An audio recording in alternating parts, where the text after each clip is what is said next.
Party host की थी और बहुत देर से वो अपने दोस्तों का इंतजार करते करते बोर हो गई थी। थोड़ी देर बाद उसके 4 दोस्त कैरोलिन, रेबेका, जॉन और एरिक फाइनली उसके घर आ गए। सीरियसली गाइस, टाइम देखा है? पता भी है कितनी देर लगा दी तुम लोगों ने? तुझे तो पता है फेस्टिवल के टाइम ट्रैफिक का क्या हाल होता है। रेंगते हुए आए हैं हम लोग। एरिक, तुम म्यूजिक कनेक्ट करो, तब तक मैं किचन से तुम लोगों के लिए कुछ खाने को लाती हूँ। एरिक ने वॉल्यूम बढ़ाया और पार्टी का माहौल बनने लगा। डेजी किचन में चली गई। उसने ओवन से गर्मा गर्म पफ पेस्ट्री निकाली। वो उन्हें प्लेट में लगा ही रही थी कि तभी इतनी रात को मेरे किचन की खिड़की कौन खटखटा रहा है? डेजी ने खिड़की से बाहर झांका, लेकिन वहाँ कोई नहीं था। उसे लगा शायद वहम होगा, लेकिन तभी हद है यार। डेजी ने गुस्से में खिड़की का लॉक खोला। बाहर देखा तो कोई भी नहीं था। वो घबराकर खिड़की बंद करने ही वाली थी कि अचानक अंधेरे में खिड़की के बिल्कुल पास उसे एक चेहरा दिखा।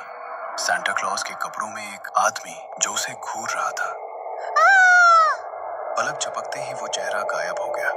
तभी डेजी की चीख सुनकर कैरोलिन भागते हुए किचन में आई। डेजी, क्या हुआ? तुम चिल्लाई क्यों? सब ठीक तो है? बस तुम प्लीज ये खिड़की बंद कर दो, मैं पेस्ट्री लेकर बाहर चलती हूँ। अभी सब सोफे पर बैठे ही थे और वो आवाज सुनते ही डेजी के हाथ से प्लेट लगभग छूटते छूटते बची। उसका चेहरा सफेद पड़ गया। जॉन, प्लीज एक बार पीप होल से देखो ना कौन है। जॉन मस्ती में चलते हुए दरवाजे तक गया। उसने पीप होल से आंख लगाकर बाहर देखा। बाहर वही आदमी खड़ा था, लाल कपड़ों में, लंबी सफेद दाढ़ी। देखा तुमने? कौन है बाहर? अरे अपना सेंटा है भाई, रुको इसे भी अंदर बुला लेते हैं। जॉन प्लीज नहीं। दरवाजा खुलते ही वो सैंटा बिना पूछे सीधा अंदर आ गया और इत्मीनान से सोफे पर जाकर बैठ गया, जैसे ये उसी का घर हो। Merry Christmas, merry Christmas.